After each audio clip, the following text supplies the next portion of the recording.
গরিবকে জান্নাত পাওয়ার জন্য দিয়েছেন, নারীকে নারী বানাইছেন এই জন্য যে সহজে জান্নাত পায়।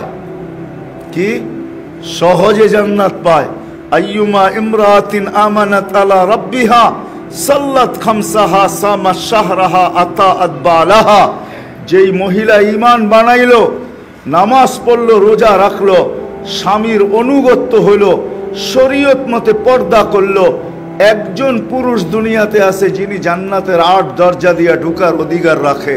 কিন্তু আমাদের সমাজের প্রত্যেক মহিলা জান্নাতের ৮ দরজা দিয়ে ঢোকার অধিকার রাখে, ক্ষমতা রাখে, সমর্থ রাখে। যদি তার জীবন এরকম কাটায় তো আল্লাহর রাসূল বলছে এতটুক করার পরে ৫টা জিনিস, ঈমান, নামাজ, রোজা, স্বামীর অনুগত্য, শরীয়ত মোতাবেক পর্দা, ফালিতাদখুলিল জান্নাতা মিন আইয়ি আবওয়াবিল জান্নাতি শাআত।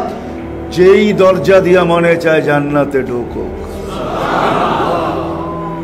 মালালাকে মাল দিছেন এই জন্য।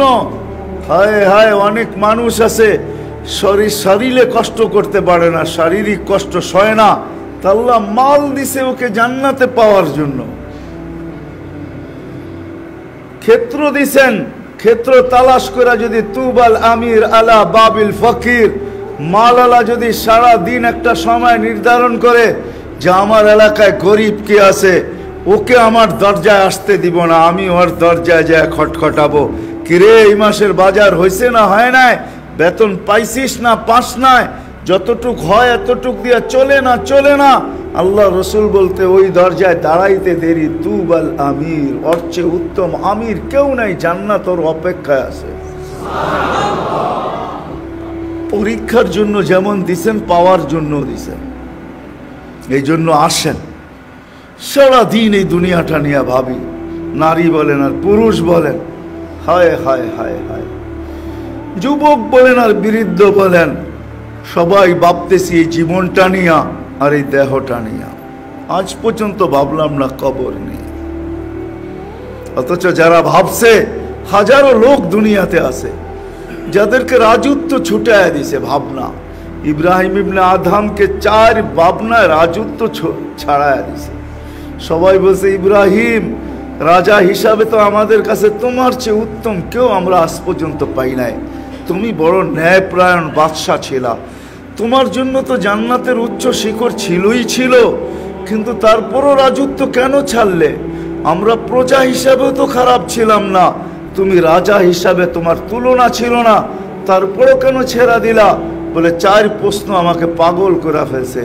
ভাবতে যে পাগল হয়ে গেছি, রাজত্ব ছেড়া দিছি। বলছে প্রথম প্রশ্ন কি?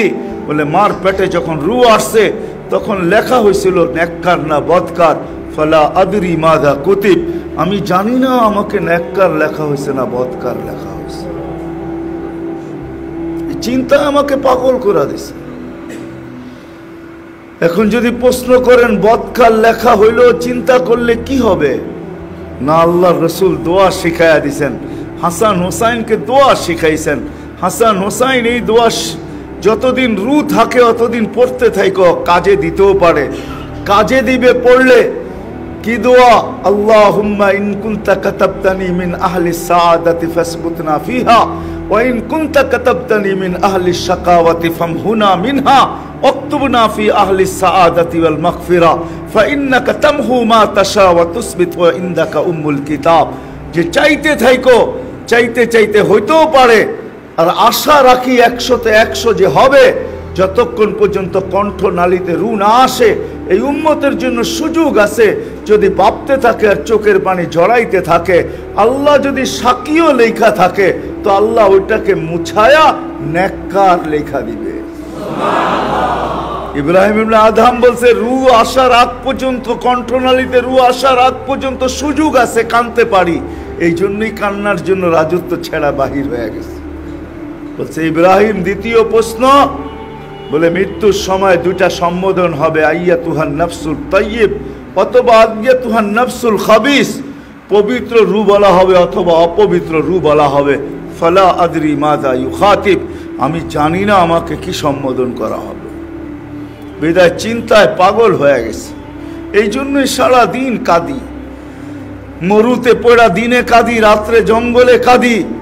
অথবা রাত্রে দিনে জঙ্গলে কাঁদি, রাত্রে মরুতে কাঁদি, আর কাঁদি আর আল্লাহকে বলি, আল্লাহ সম্বোধন যেন খবিস রূ বইলা হয় না হয়, পবিত্র রূ বইলেই যেন হয়।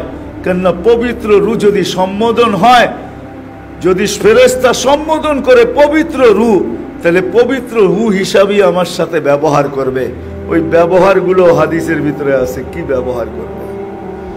অপবিত্র রূ হিসাবে যদি ব্যবহার করে, তাহলে কি ব্যবহার করবে এটাও হাদিসে লেখা আছে, কোরআনে লেখা আছে। অপবিত্র রূর সাথে কি করবে ওটা খোলার সময় নেই। এতটুক শুধু জেনে নেন, পবিত্র রূ বলে যদি সম্বোধন করে, তো জান্নাতের গেট পর্যন্ত সেলুটই সেলুট পাইতে থাকবে, শুধু সেলুট আর কিচ্ছু না। সর্বশেষ সালাম আল্লাহ দিবে, সালাম কওলাম মির রব্বির রহিম। সর্বশেষ সালাম দিয়ে আল্লাহ জান্নাতে ঢুকায়া দিবে, মেহমান খানায় ঢুকায়া দিবে। আর যদি অপবিত্র হয় সম্বোধন, তাহলে এইখান থেকে উষ্টা শুরু হবে। উষ্টা বোঝেন তো? লাথি দেওয়া শুরু হবে, লাথি মারতে মারতে মারতে মারতে দোজখে ঢুকানো।